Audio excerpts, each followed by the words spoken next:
Welcome to another, what we always say, fun-filled episode of A&B Sports Media, the podcast. My name's AJ. And I am Bill. And let's get right into it. Yes, we are going to start off, as is tradition, with today in sports history. Today is September 19th, and we're going to go all the way back to 1879, where Thomas Ray becomes the youngest to break a world track and field record, pole vaulting 11 feet and 2.5 inches at the age of 17 years and 198 days. Why did I write it like that? I don't know. That's a really weird way. Yeah, that was a weird way to do You it. could just say months or something like that. Doesn't need that be that specific. And here we go again with tennis. In 1921, the U.S. National Championship Men's Tennis, Germantown, CC, Philadelphia. Bill Tilden successfully defends his title and beats Wallace F. Johnson 6-1, 6-3, and 6-1. And guess what? In 1925, the U.S. National Champions Men's Tennis in Forest Hills, New York, Bill Tilden wins again, his sixth consecutive U.S. title, and he beats Bill Johnson. Just a stud. For the fourth straight year. Geez, that has to be very mind-fucky after a while. Right? Just getting beat up by another Bill. By the exact same name. Mm-hmm. Okay, beyond that, we're going to rush over or I should have said speed on over. Damn it. Come on. So Formula One, we did have the Singapore Grand Prix that happened on Sunday. Shocking enough, guess what happened? What happened? Max did not win. Really? Nope. Carlos Sainz actually won. P1. Lando Really? Norris in P2. Lewis Hamilton P3. Leclerc in 4th. Verstappen in 5th. Huh. Perez all the way down in 8th. And where's my boy Alonso? He was in 15th. A lot of cars did crash. George Russell, Valtteri Bottas, Esteban Ocon, and Yuki Tsunoda. We're not surprised by Tsunoda. Fun fact, I actually just learned about this. I got to figure out there is a second airing of Formula One that is dedicated to kids.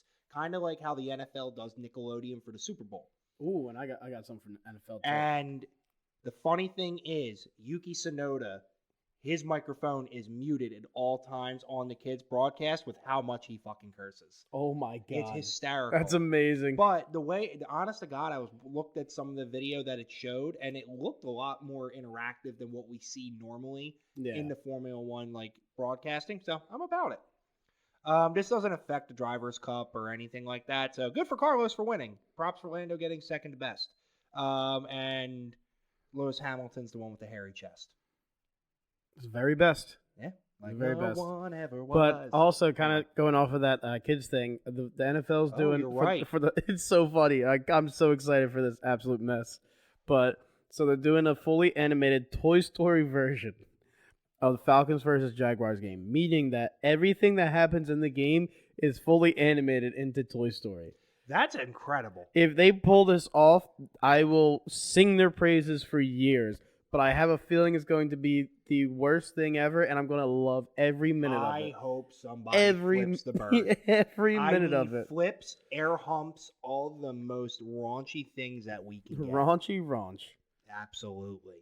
So that's it on Formula One. We're keeping it short, sweet, and to the point today. I don't have much really to go on besides the Japanese Grand Prix coming up this weekend on Sunday, September 24th at 1 a.m. Oh, I'm not watching this one live. That's 1 in the morning, my friend. I can't do that. Oh, I can do that. That's tough.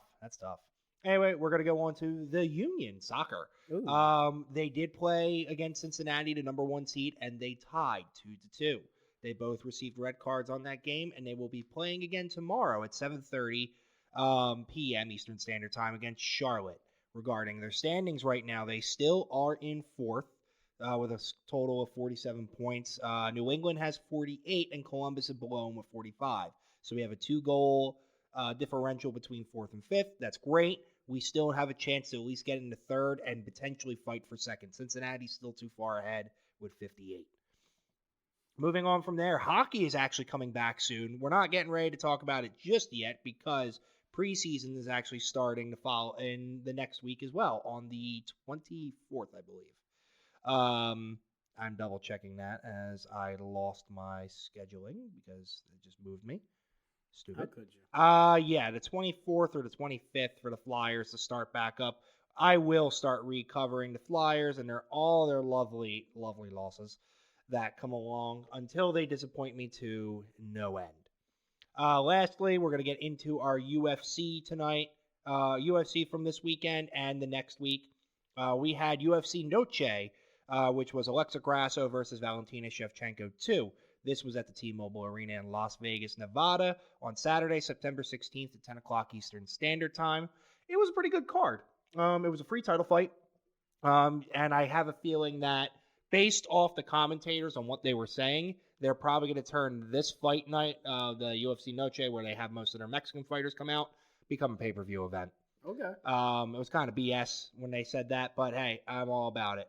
Just going to give some quick props to Charlie Campbell for performance of the night, Roman Kopilov, and Lupi Gonzalez. Lupi Godinez. I'm sorry, wrong one.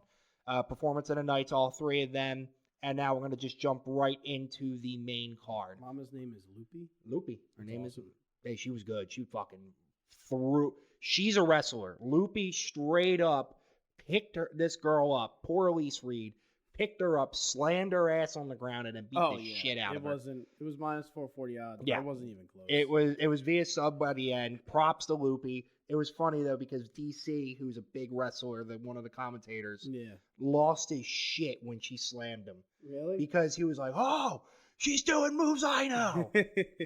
But we're going to move right on into the top three of the main card. First and foremost, Raul Rosas Jr. versus Terrence Mitchell. Raul Rosas Jr. is currently the youngest active fighter on the UFC's roster. And he is definitely going to be somebody to watch. That man came out not with that man came out with just straight raw anger. He looked pissed, he looked ready, and he was ready to go die in the cage.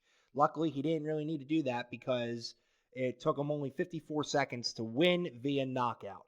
And I'm sorry for Terrence Mitchell, who said during his whole interview that he's not going to be a stepping stone, not going to do all this or that.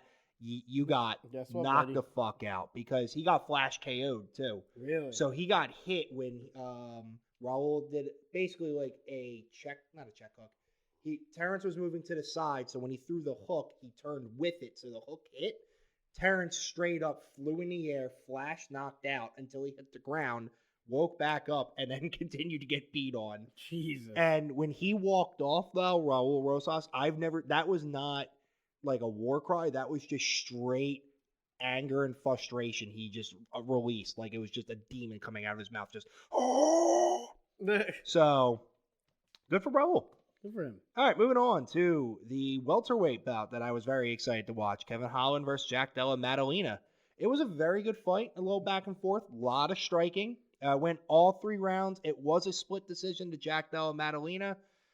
I mean, when it comes to total strikes, though, over the full fight, Kevin did have more and more significant strikes, so tough split decision there. Overall, I'm not mad at who won. Both were very close and evenly matched, so I'm not going to be too mad at that decision. However, moving on to the third and main fight, Alexa Grasso versus Valentina Shevchenko. This is interesting. This went all 5 rounds. It went to the decisions, and it was considered a draw. So, for the most part, all the rounds besides the 5th round were judged pretty accurately.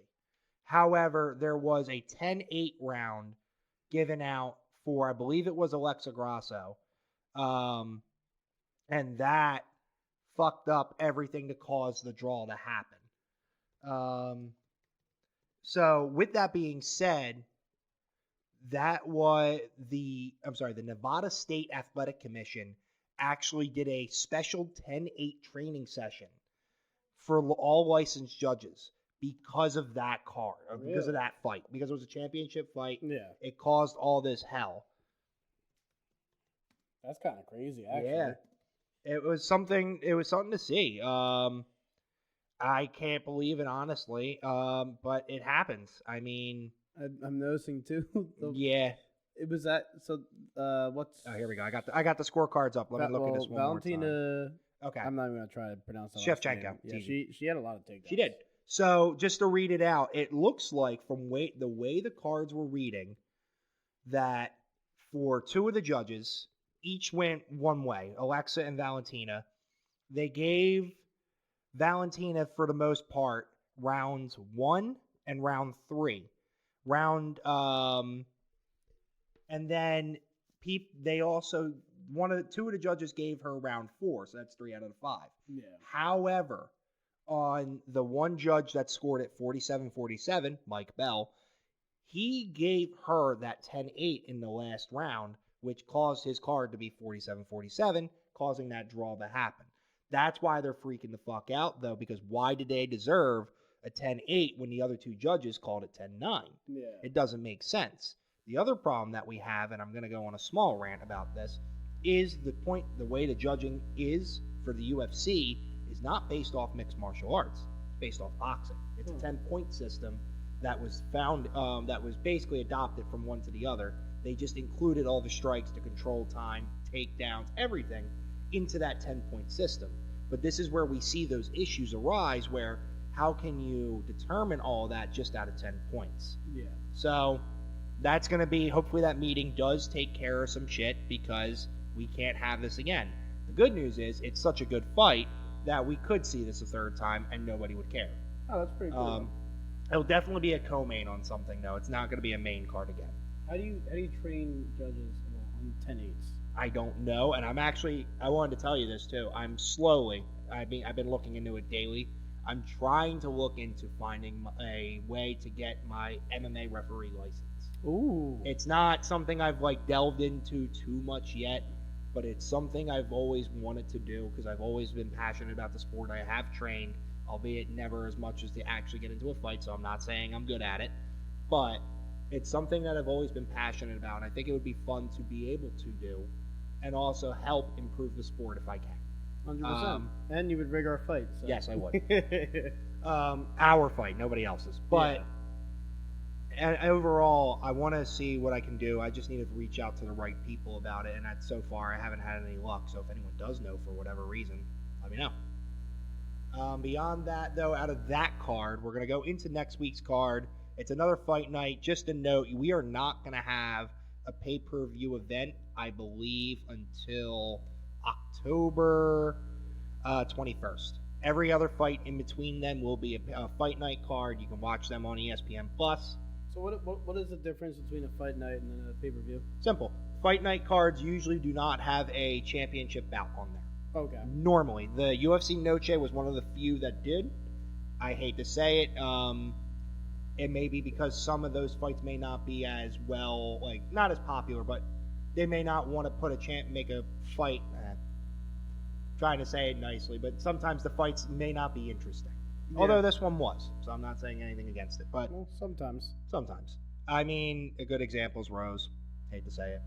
Anyway, UFC Fight Night, Fiziev versus Garmont. This is going to be Saturday the 23rd at 7 o'clock Eastern Standard Time at the UFC Apex. I'm just going to focus really on the top 3.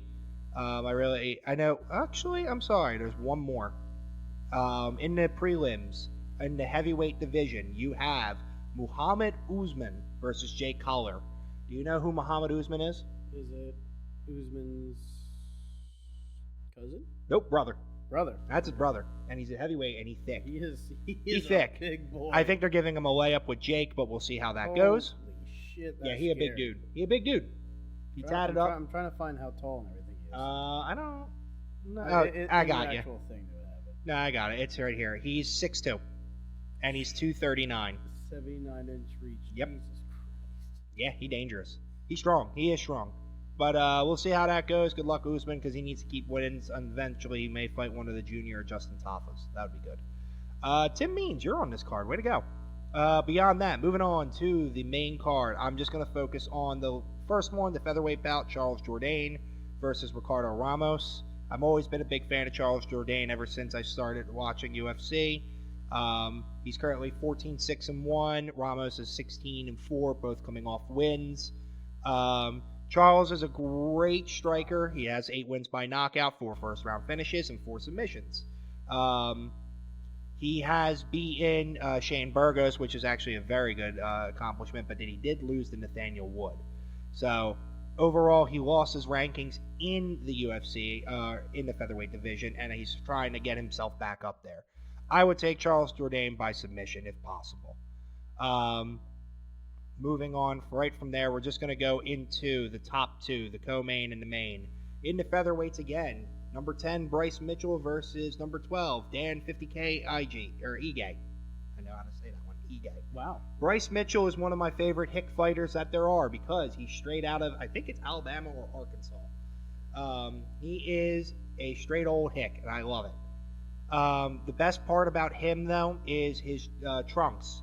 He is the only fighter that has camo-styled trunks in the UFC. Nobody else does. Huh. Yep. And that was a important request because he wouldn't start fighting without that. Too. Really? Yeah. He actually trains mostly by himself too, which also gives him an impressive 15-2 record. Whereas Dan is at 17-6. Bryce is coming off a loss after Ilia Topuria, and now he's going to be fighting Dan 50K Ige. Dan is a highlight reel, hence his nickname 50K. Usually when he fights, he gets that money. He is currently on a 2-fight win streak, knocking out Jackson and then unanimous decision against Landwehr. So overall, I think it's going to be a good fight. It really depends on Bryce's mental. He does have a great ground game too, so that could happen. But if anything, I'd say Bryce by submission or Dan by knockout. I don't know which one though. Last but not least, lightweight division, the main event. Rafael Fiziev, ranked 6 versus Mateusz Garmont, ranked 7. This should be an interesting one because Fiziev is currently on a one-loss fight after losing to Justin Gaethje for the title eliminator. And now Garmont is also on a loss as well, if I remember correctly, unless he hasn't fought yet in 2022. There's no way. He did. I don't know. I always hate when they show this where they don't show you what the fight was. It's not user-friendly. It isn't. It really isn't. I got to see if this one got canceled or whatnot. It may have. But it looks like... Okay, Matez won. All right. He won via decision. God damn, that was annoying. Anyway, both incredible fighters. Rafael has an incredible Muay Thai style. Garmont has incredible wrestling, so we're going to have to see the takedown defense of Fiziev. Overall, I think by decision, I'm going to take Rafael. And I'm just going to leave it short, sweet, and to the point. That is it regarding the UFC. And now we are going to get into some football. Football. Because we had a fun week of football. Before we actually get into anything, I want to bring this up. So the front runner for current, it's only been 2 weeks, but the front runner for MVP of the regular season has been Tua. Okay. Tua Tagovailoa. And I was looking and I was like, I realistically can't think of a QB right now that, like, normally within, like, the first few weeks you kind of start seeing things. Yeah. Outside of, actually, I was looking through this, but, like, there really hasn't been anyone that I've been like, holy crap, that's an MVP level. Yeah, no, I was going to say, not even, like, our own quarterback. Like, no, Hurts looks rusty, Allen looks rusty, Mahomes looks rusty, Lawrence looks rusty, Burrow's hurt. Lamar Jackson's been looking pretty good. Like, it's crazy. And I was looking at the QBs. Outside of Tua, I would have to say, honestly, the rookie, Anthony Richardson's been looking really good right before he got his concussion. Honestly, Mac Jones has been looking kind of good too. Jared Goff, and then I would even throw in Baker Mayfield there. Yeah. It's been like, I would not have expected to say any of those names once we started this season. Yeah, very true. So it's that kind of leads into, the whole season. It's been a weird-ass season. But thankfully, the Eagles are 2-0. Yes, they are. They're 2-0, but they are. And we saw that game. They are a shaky 2-0. They are. Yeah, we went to that game, and something that I want to bring up too is that, like, live games you start seeing how much quicker the games are. They are, yeah. I've been to multiple, and I've played football, but I always forget how fast it is. Yeah, game moves quick. Like, you can see, like, pretty much the split-second decisions you need to make, especially as a QB. The true reactions. The true reaction. You see, like, majority of the game, my grandpa was like, well, what was Hurts doing all this time? Like, what was happening? I was like, when you're at the game, you realize how much, like, people are draped over each other. Yeah. Like, the only time you can throw is, like, that split-second decision, and if you don't have the perfect pocket to throw it, it's crazy. It is. It was just crazy to see how for running backs, how quickly holes close up, which we'll get to that in a second. Mm-hmm. Like, the margin of error on timing of throws, like, It was nuts. But with that being said, Derek Swift or not Derek's. I know why I said Derek, but DeAndre Swift was a monster. That man ran on 28 carries, 175 yards, and a touchdown. Damn. And I said Derek because he has him, and I'm pissed off about it. But yeah, so the annoying part is, I literally just saw this on Twitter, is that even with DeAndre Swift popping off, they're still going to go with the committee back when Kenny Gainwell's like fully recovered and stuff like that, and they're really just going to ride the hot hand. And listen, I'm all for that, but you just had DeAndre Swift go for an absurd amount of yards. Every year the Eagles keep forgetting that we're a running team. Every year. Even though last year, now we have, A.J. Brown, and we have Devontae Smith. Like, realistically, our whole thing is we'll beat you into the dirt, and we'll show you that we're better. And that's what running does. And it took us a while in the game against the Vikings realize that. But I need them to start utilizing DeAndre Swift more. I biasly want them to use Rashad Penny more. I haven't seen what's up with Boston Scott. I don't know if he's still in concussion protocol or what have you. He played, but and Kenny Gainwell, he's not fully out, but he's not fully in of this game coming up for Monday, so he still has some time. But on the other side of the ball, the Vikings offense looked a lot more creative and comfortable, even with all the pressure that you had than the Eagles. And that's true. It was very evident when we were at the game. They made a lot of design plays where Justin Jefferson was on a mismatch with like a linebacker or a backup CB and stuff like that. And yeah, he fought Darius Slay. He definitely did better than he did last year. But it was like clear as day not what they were doing, but once the ball was snapped, you're like, oh wow, that's a very well designed play. They got Justin Jefferson wide open, and it led to him going 11 receptions on 13 targets with 159 yards. Now, it was kind of a big play because it kind of did shift the whole momentum. Was a touchback that almost was a touchdown. Right, that was huge. I remember at the game, everyone was freaking out because it was clear as day, that touchback. Yeah, clear as day, and the refs didn't want to call it. It was the same with that A.J. Brown missed pass interference. Right. Like, I thought, maybe being at the game, seeing certain penalties, like, be like, oh, okay, from their point of view, I get it. But it was like, no, I actually saw it more clear when I was at that game. But the offense for the Eagles started getting into the rhythm. Now they're starting to do more more vertical plays, which we need them to do. Stop doing horizontal slants and stuff like that. Really commit to the run, all that fun stuff. So hopefully the Eagles come Monday, which we'll get back to in a second too for that, can kind of get a little bit more creative with their play calling. I agree. However, Uh-oh. we have to talk about the big thing in the room. What's the big thing in the Jake room? Elliott Schlong. Do we want to bring it up, Bill? I mean, he went 2 for 3 in field goals. Not that happy about that one miss because I thought he made it and I was losing my shit. But I'm saying the story. So that's it. Go ahead. No, what was finished? I was going to talk about the better kick that he made, though, at 61 yards. That was crazy. And it was a fantastically long field goal. Is that the one that hit off the pole, or is that another one? No, that was the other game. Yeah, okay. Nothing hit off the pole in this game.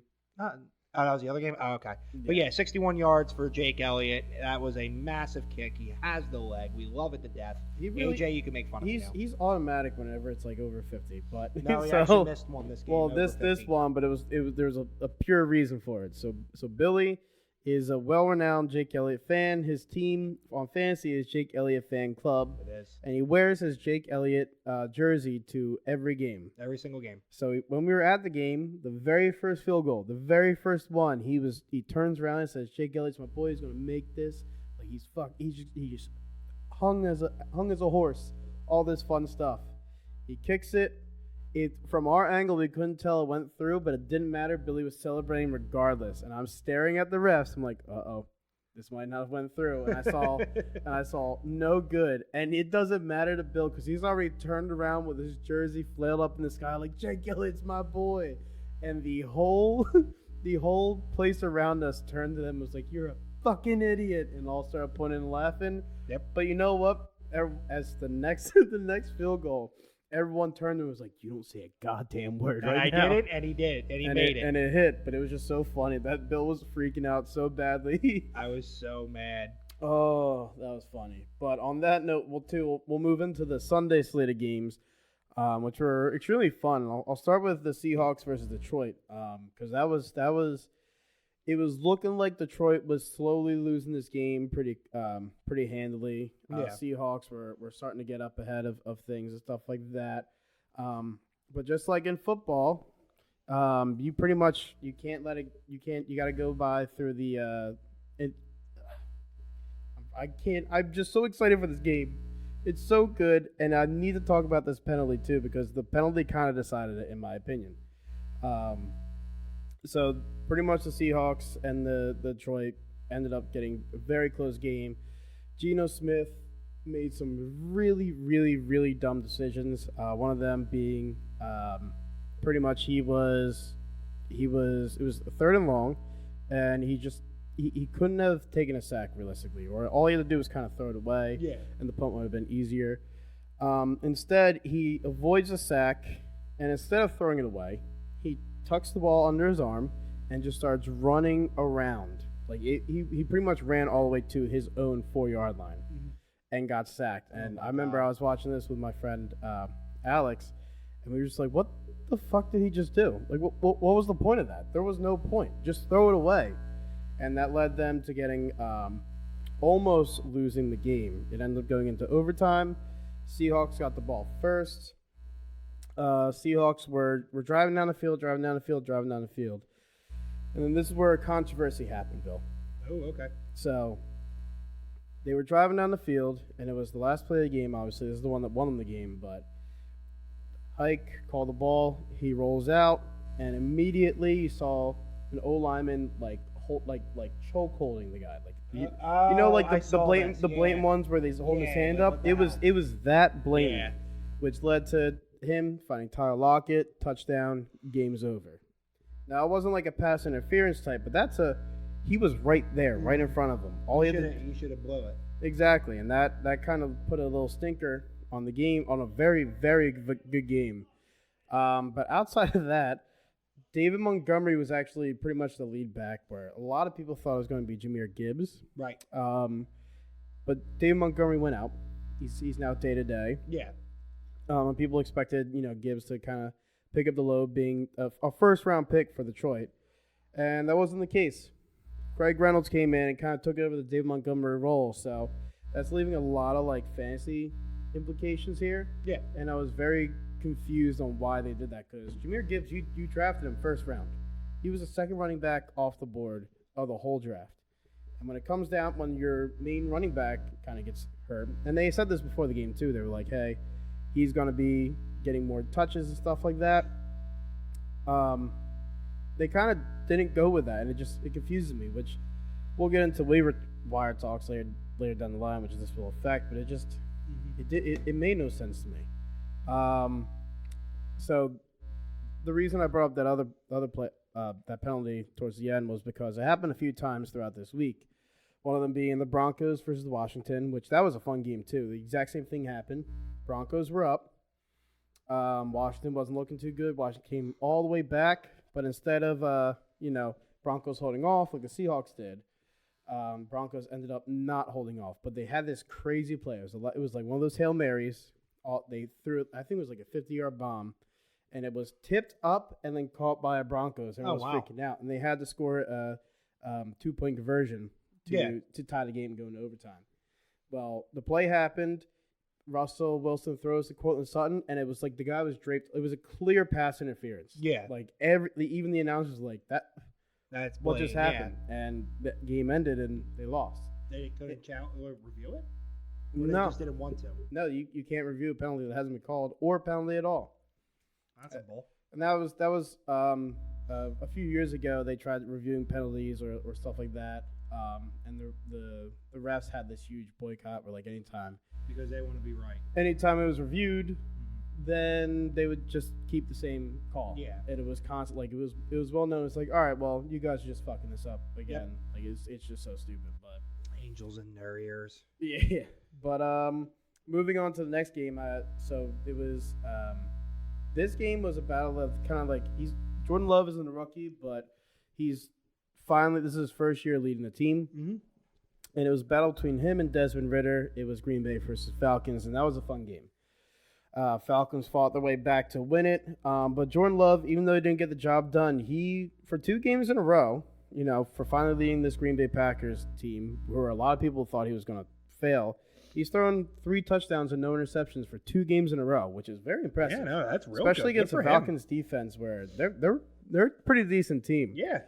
But yeah, it was once the witching hour happens, which was around 3:15. Games just start kind of getting crazy, and it was the 3rd game in a row where Green Bay was heavily winning. Falcons came back and won it. So, in that game too, there was a controversial call. Really? Yeah. So Matt Collins caught a touchdown in the end zone. He caught it, tiptoed, fell back, and everyone's like, "Oh, that's a touchdown." Yeah. There's this weird ass rule that everyone thought was really dumb. That he was, instead of like he caught it and his tiptoes were on like facing the fans, his toes were facing pretty much the QB, meaning that his heels were out of bounds. Apparently, your heels have to be in bounds if you want to catch it like that. So even though he tiptoed, he got in because his heels were out of bounds. That didn't count. Wow, I didn't even ever think of that rule. That was opposite way. No one did, but everyone thought that was one of the dumbest rules, and ultimately they still won. But it was like one of those things where it's like, wow, this game and the refs are kind of stupid a little bit. Moving on to the next game, the Chiefs their offense looks terrible. Yeah. So it was the Chiefs versus the Jags, and the Jags didn't look that great either. Even though Trevor Lawrence looks extremely he actually looks really good. Just the offense cannot keep it together. But it's so intriguing. Like obviously with Andy Reid, the Chiefs the past few years, they've been a very pass-happy offense. Yep. That's which leads to an interception. That's who they've been. It also leads to Mahomes just leading the league in yards and touchdowns. So it's always worked. But in this game, it confused me because you have Isaiah Pacheco, who in this game he ran 12 carries, and he was averaging 5.83 yards per carry, which is crazy to me. And on through two games, he's averaged 4.65 yards per carry, but he only got 12 carries, and that's not enough, especially if they won the game, but it was 17-9, and people that watch football and fantasy guys understand that 17-9 is a very low scoring game, especially for a very explosive offense like the Chiefs. Which, speaking of which, if you notice, they only scored 9 for Jacksonville. Mm-hmm. That was only 3 field goals. They did not score a single touchdown. So this is what happened too. In that game, Jacksonville should have really had 3 touchdowns. Really? So their wide receivers just couldn't pretty much. It was like one of those ones where it was like they had to make really nice plays. Yeah. Like tiptoe and stuff like that, and it was just funny that it was 3 touchdowns that got called back because the wide receivers couldn't pull through, and it was 3 different guys too. It was Calvin Ridley, Zay Jones, and I think it was Christian Kirk. I forget if it was him or not, but they probably should have won that game. Probably. But you know what? Sometimes you just can't. Your guys just can't pull through. Even the people that normally do. It's just one of those days. Yeah. Moving on to Baltimore. So that's why I was when we were looking at the MVP odds, I was thinking Lamar Jackson, if he keeps playing like this, he's got a quiet bid to the MVP because he's been playing really well, especially coming off of injury and especially what Baltimore looked like last year. 237 passing yards. Yeah, and he had two touchdowns. Looked really good. The offense looked fun as heck. And the new rookie wide receiver, Zay Flowers, he's him. He's a stud. He's so fun to watch. He's explosive. He's going to be their wide receiver 1 for years to come. Oh, yeah. Odell Beckham looked really good too. He definitely didn't look like even his Rams self, but he was holding his own. But that's Father Time gets everybody. Yeah, I think he got hurt. Odell Beckham. Yeah. I can't remember if it wasn't too significant because not a lot of people have been really talking about it and stuff like that. I don't think he really is though. I'm gonna double check because he's on my fantasy. There you go. But I'll move on. I'll stay in the division too. The Bengals also look terrible. They just look absolutely horrendous. Joe Burrow, I'm pretty sure, and this is kind of going on to more news later on, but Joe Burrow he had a calf injury early in the preseason, got carted off, but he was fine. I don't think he's fully healthy. I don't think he's fully comfortable. Through two games, he's only thrown 304 yards and 2 touchdowns, both of which are to Higgins, which this team is also a high-powered offense, excuse me. So it's really weird to see that. He also has an interception, so he's just not the Joe Burrow of old we know. I think the calf injury is really holding him back. Yeah. And with that calf injury, his availability is now up in the air because he was hurting. So his availability is up in the air for next week. So we'll have to keep an eye on that. Herbie's been playing pretty well. This man threw for 300 yards, 2 touchdowns, and no interceptions. Their defense sacked Ryan Tannehill 5 times, and they kept Derrick Henry under 100 rushing yards. They didn't win the game. Really? They did not win the game. What the hell? The Chargers are the only... So they faced the Titans. And I was trying to find another stat. It was like Tannehill hasn't thrown over, I think it was like 225 yards. Don't quote me on that. In like the past 8 games. Well, in this one, he did. Yeah. And the Chargers are the only team in NFL history to start 0-2 despite scoring 50 points and no turnovers. That's incredible. That is nuts. And depression. And their head coach is under a lot of scrutiny because he's technically supposed to be the defensive mind, and their defense has just been completely shitting, and Herbert just cannot catch a break. Like normally, you don't have to throw 300 yards with 2 touchdowns to win a game. Especially like the last game they played, he didn't. I think he threw like 200 and a few touchdowns, and then their rushing game at 235 yards and like a few touchdowns, but then they faced Miami, and you saw what happened there. That we did. Moving on from that, fuck Jonathan Gannon. Yeah. Fuck Jonathan Gannon. That's pretty simple. The Cardinals were up 20-0 at half. 20-0 against the Giants, who literally just got beat down 40-0. The Giants were looked defeated.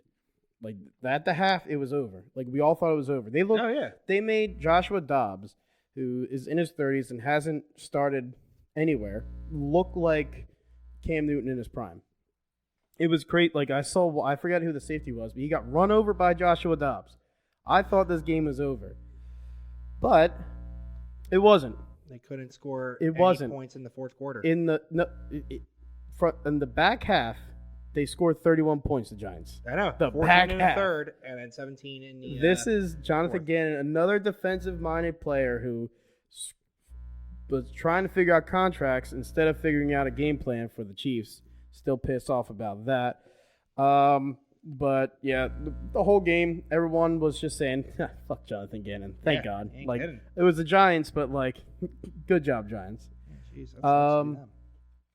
Moving on to the Bucks game, Baker Mayfield's looked fantastic. Yes, he really has, dude. Like he came into this, and no one really expected him to do a lot.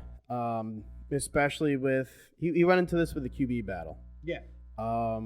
Beat out Trask. Everyone was like, "Well, that's kind of weird," because we've seen Mayfield. He's played multiple times and 317 yards passing wise. Yep, and 1 TD. Through 2 games though, he's played he's thrown 490 yards and 3 touchdowns, which is pretty good, especially for someone who had low expectations. And Mike Evans' last game was on friggin' fire. He had 6 receptions, 8 targets, 171 yards and a touchdown. This man is 30 plus, and he's still one of the best big body receivers in the game, and that rejuvenation's been kind of cool to watch. Yeah, no, that's impressive. Moving on to the Dolphins, though. The Dolphins against the Patriots were a little shaky. I'll be honest, too. I kind of did take a good nappy poo because I was exhausted. But even when I was watching like the highlights and stuff like that, even I woke up around the half too and started watching a little bit more. They look shaky, but you know what? They got it done. They persevered. I know Tua threw an interception. Yep, 1 interception. It was a really bad one. But thankfully they held off. Mac Jones honestly has been looking pretty good too. Like he faced a Eagles defense who was going at him, and he's not a mobile QB, but he fought his way back. Made me sweat a little bit, and even in this game, he's kind of looked pretty good. So hopefully they can get him a wide receiver 1, and he can actually start doing stuff with him. Yeah. But I highly doubt it. Saints and Panthers game, extremely mid. It was so the only reason I watched it is because I was in my fantasy league for the Dynasty. I was facing Mikey. He had Miles Sanders on the Panthers, and guess what? 2-0, baby, against Mikey. But I got a big week this week because I'm facing our boy Chuck in Dynasty, who's the biggest shit talker. Fantastic individual, biggest shit talker. So we started talking shit already. But I'm facing him in that league, and in our league, I'm facing the Cherry Hill alumni of John Hoblock and Derek McIntosh. So it's going to be a stressful week to say the least. But the Browns and Steelers was a fight. That was a fun game to go into. It was actually fun to watch from beginning to end. It was for the most part. For the most part, outside of unfortunately Nick Chubb losing his leg. Yeah, that man dislocated his knee, tearing ligaments, and he actually went through surgery now, and he'll be out for the rest of the season. But this is also a career concerning injury as well. That could be it, because that was his leg that got injured before. Yep, pretty much that's what he tore. I think it was MCL and ACL. Yeah. Ripped it up, and that too was almost a career-defining, ending injury. So hopefully he gets to get back twice, but that's tough. That's tough because he's a generational talent, dude. He's so fun to watch, and apparently through reports he's been a really good, just a really cool dude too. He's always head to the ground, doesn't talk too much. He's not really boastful, so it sucks that it happens to someone like that. But thankfully they had someone to step up for him in Jerome Ford, who's going to be a huge waiver wire pickup moving forward. That's going to be big. Yeah, he stepped up. He went 16 rushes on 106 yards. Yep. The big one was a 61-yard rush that looked like a Pop Warner play. Oh my God, yeah. Where he started at one end, ran all the way around, just broke off. Oh, dude, that was such a fun. That was the one where he was almost in the end zone though. He just missed. And I'm pretty confident Deshaun Watson actually laid a block. He would have scored a touchdown. It was the same guy that Deshaun Watson was supposed to block. I gotta say, Deshaun Watson towards the end of the game though looked terrible. I love every second of it. I love it. I genuinely despise that man. That's fine. You can despise him at the same time. He was terrible. No, that's what I mean. I know. He looked really off, and he was missing a lot of throws. Some crucial throws too.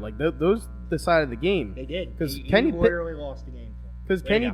He actually said that too. He was like, "That was my fault." But Kenny Pickett didn't look that good either. No. So it was two pretty ass QBs going against some stud athletes in George Pickens, now Jerome Ford. It was J.J. Watt got a scoop and scored too. And he's now not J.J. Watt, T.J. Watt. T.J. Watt, I'm sorry. T.J. Watt is now officially the Steelers' all-time sack record holder after that game. Really? Yep. Huh, how about that? So that was pretty cool. And him and the Steelers' defense and Pickens really willed a win into existence because Pickett just was not helping him out at all. They're lucky Watson decided to shit the bed. Yeah, for real. Well, honestly, the Steelers' defense is disgustingly good. The only I was just more confused with how they played against the 49ers because, the 49ers are good, but the Steelers' defense is good. No, I agree. Now getting into some news real quick before we get into the games for next week. Cam Akers is on the trade block. He was with the Rams.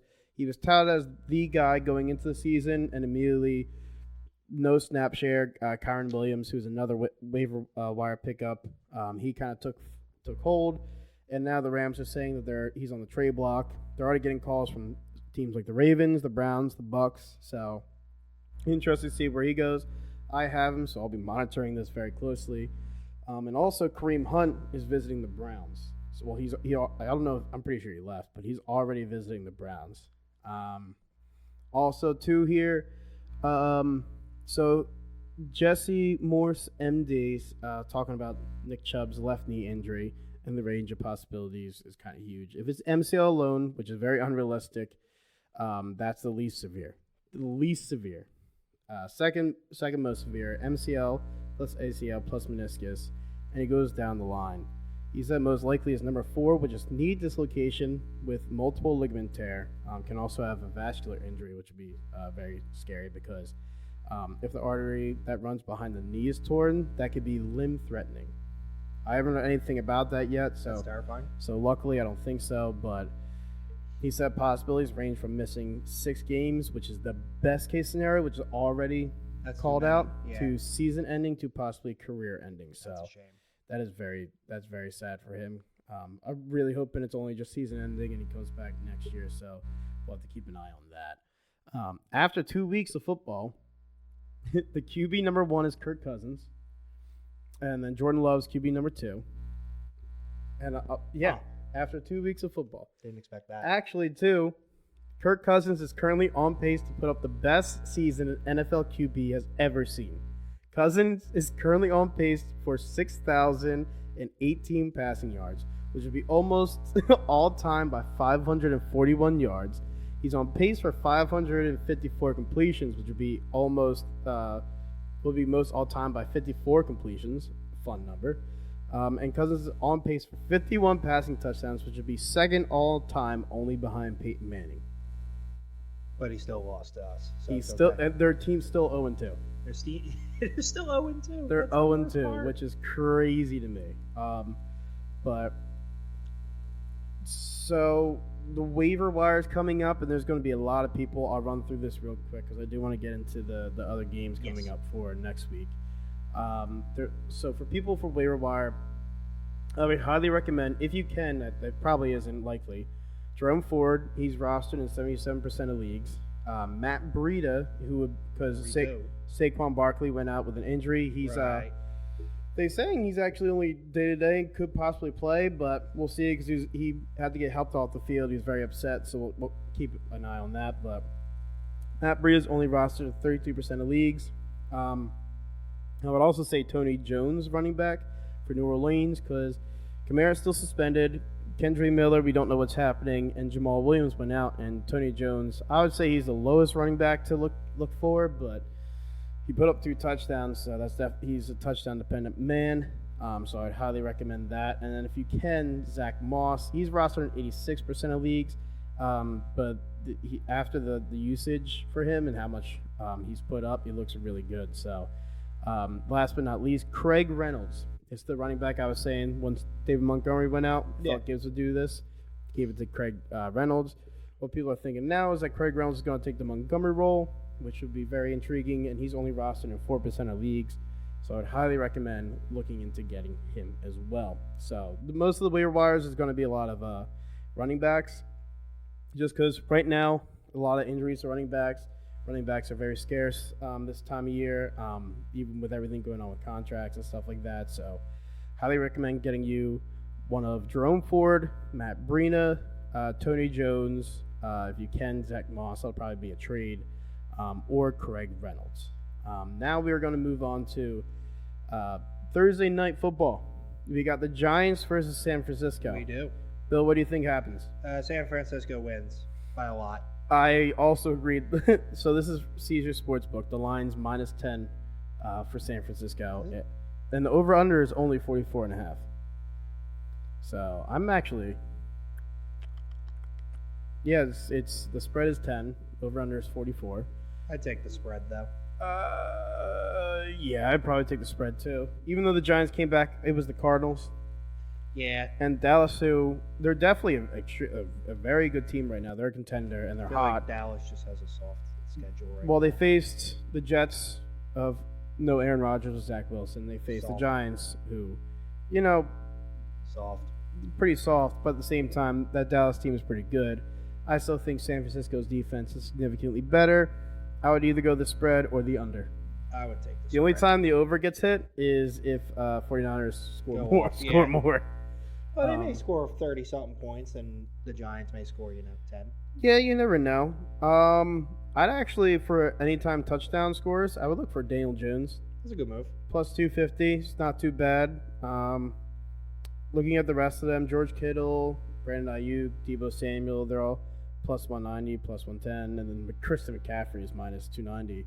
Actually, a sneaky one, because San Francisco's coach said that he's actually a little concerned with how much he's using McCaffrey. He's the hot hand. He's been producing a lot, but he doesn't want to overuse him. Yeah. So they're going to start making sure that he's not used as much. So the production will still be there, but he's going to get a lot of breaks. And Elijah Mitchell, who's the RB2 backup, who's also a stud, plus 260. So Daniel Jones or Elijah Mitchell wouldn't be bad. I'd probably consider Mitchell. Yeah, both plus 250, plus 260. What is that? So you same game parlayed them plus 1,119, $5 bet, $56 to win. That's not bad. I think that's pretty good. Yeah.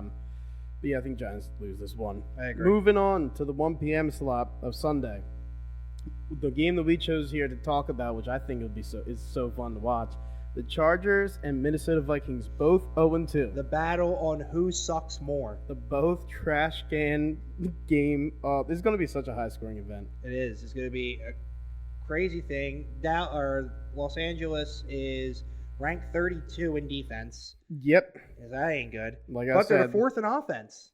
Yeah, because they scored 50 points. Yeah. In 2 games. And you have Kirk Cousins, who, as you just said, is passing like a crazy person. Mm-hmm. So it's going to be a high-scoring game. I'm going to take the over on that. The over is 53.5.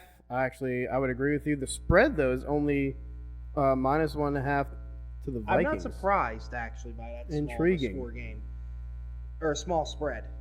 That's intriguing. Yeah, but that means that they would have to win by... Yeah, that's interesting. And the money line, they're so even. Chargers are -106, and the Vikings are -110. Okay. So this is going to be... I would definitely do the over, though. 100% Yeah, I would take the over easily. Over. I feel like that's just the move. Weirdly enough, they're not giving any... They may not have them ready yet. Yeah, I don't think they have them ready yet for the touchdown. Yeah, like when it's big games, they usually, like Thursday night game, they probably have it ready earlier. And but we're recording this Tuesday, so. Yeah, so I won't worry about it too much. So yeah, I think the Chargers pull away with. Actually, I don't know. I think the Chargers continue their ways of scoring a lot of points and losing, and I think the Vikings get their first win. That's fair. And I think what happens too is after this big fight, the coach is going to have maybe one more game, and if they lose again, he's out. He's out. Yeah. He's out 100%. He's already snapping at reporters. That's fair. Next game that we have that we want to talk about is this. Nope, not that. Not this. I don't know why that came up there. We actually didn't really want to talk about the 4 o'clock slots because they're pretty ass. It's really just good teams beating up on bad teams. Yeah, Panthers and Seahawks, man. Cowboys and Cardinals. Cowboys. We all know who's winning Bears that. And Chiefs. We all know who's winning that. Yeah. So we are going to move on to the 8:20 game, which is the Steelers and Raiders. Yes. 1-1 each. Yep. We are going to talk about that. I think, honestly, even with Raiders getting smacked by the Bills, if their main issue right now is that their main 2 wide receivers are hurt. Yeah. Devontae Adams went out with a concussion last game, and then Jacoby Myers was out from this game with a concussion previously. If they get them both back, I honestly think that the Raiders take this one. I agree. Right now, too, keep this in mind. Passing-wise, they're pretty close. They're 18th for the Steelers, 21st for the Raiders. But their defense is shit, though, for the Raiders being 30th. Yeah. I'm sorry, for the Steelers. Steelers have 30th. Defense for the Raiders is 23rd. So defense isn't even that good over there, too. No. So it's still a battle of the suck, but again, it's going to be better, though. The thing that's interesting with that is, though, the Steelers are only 18th, but realistically that's because of their first game route from the 49ers. Correct. So I wouldn't fully agree with that just yet. Yeah. I would agree with the rest of that for the Raiders, but they just their offense looks more in rhythm when they have their 2 main guys out there than Steelers, because Pickett just doesn't look good. Like he definitely can right the ship, but right now he just looks off. So I'm looking for honestly the Raiders to take that. They're -132. Spreads -2.5, and the over under is 43. Honestly, I probably wouldn't even touch this one. Yeah, I wouldn't. I wouldn't touch this one at all. Nope. And then last but not least, The big one. we got the big one, which scares the hell out of me, and you know why. Was this the one I said that we were going to potentially lose on? I forget. Do we have that anywhere? No, I don't. Well, we have that in the podcast, but I We think write it out. I said we didn't write it out. Damn it. You think we're that ahead of No. the game? I don't think it was this one. I think it was the next one. But I forget the exact schedule. But Yeah. but regardless, this one's actually going to be. This one's going to be rough It is. This is going to be our real first test. because Bradbury's actually looking good to make it on track. Yeah. So he's looking there. I haven't heard anything about Blankenship, and then Gainwell's also looking kind of on track, but still up in the air. Vontae Maddox is looking to be out with a torn pectoral muscle, and he's looking to not be back the rest of the season, which kind of that's kind of a rough hit. But hopefully we have Eli Ricks, who was fantastic in preseason. I hope he plays a little bit instead of us just signing a CB and moving on. Our saving grace, though, is that Carlton Davis is hurt for the Buccaneers. He's questionable, too, so we'll see what happens there. But I still think we take this one. I think it's another one like the Patriots, where it's close, and I'm not going to like it. I think we all agree. Ooh, excuse me. We're all agreeing on that. It's almost by bedtime. Yeah, I know. It is. Grandpa needs to go to bed soon. Yeah. I think that we commit to the run, whether it's with Gainwell or Swift or whatever, but I think we commit a little bit more to that and start doing vertical passes. Because thankfully it's a night game too, so it won't be as as hot. Fortunately, looking like Thunder maybe a little bit, so we'll see if they can get that game in without any delays. Yeah, and it's early. It's a 7:15 game, so all right, good. Looking like we'll be going out for that. No, I'm making food that day. You're making food? Making ribs. Oh, that sounds fantastic. Yeah, I know. You're not invited. No, that's you're not going to bed tonight. So the spread is minus 5.5 for the Eagles. They're also minus 215. Honestly, with this, I know we don't have the bets up right now. I would say, realistically, I'd probably hit them with like a Rashad White. Or maybe if they have the Sean Tucker there, I'd throw any touchdown bet there. Yeah. Eagles, it really depends what they give the odds for. Because even though I'm thinking like Kenny Gainwell or Swift, the only thing I think of is like a +1 something, which most of the time I'm looking for +2 and up for like good value. Yeah. So look towards our Twitter for that kind of stuff. I'll definitely send out some good stuff either Sunday morning and then Monday as well. But I think that's all we got for you. Yeah. Well, nah. What do you think? Do you think? I didn't ask you this. Do you think Eagles pull it off? I think they do. I think it's going to be close. I think I'm going to be clenching the entire time. Actually, I want you to read their defense right now. Wait, the Bucks are that good? Yeah. I watched them. That's the thing with 2 games with these types of stuff. It's still variable. Exactly. Yeah, because it says the Eagles are 26th in defense. But I will say Baker Mayfield's been really good. Yeah, he is. He's on a roll right now.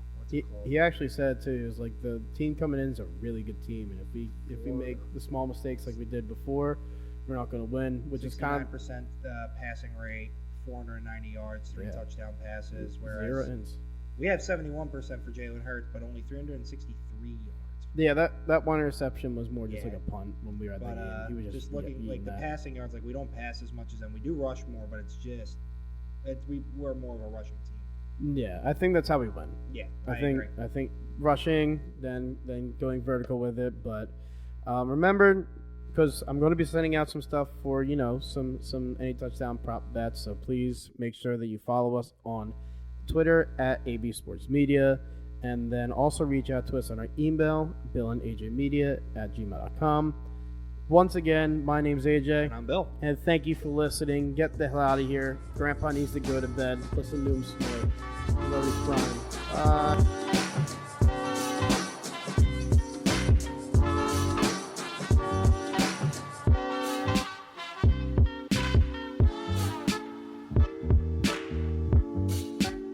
If gambling has become a problem for you or for someone you know, please call 1-800-GAMBLER to seek free, confidential 24/7 problem gambling assistance. You can also text SUPPORT to 53342 to get more information about problem gambling behavior.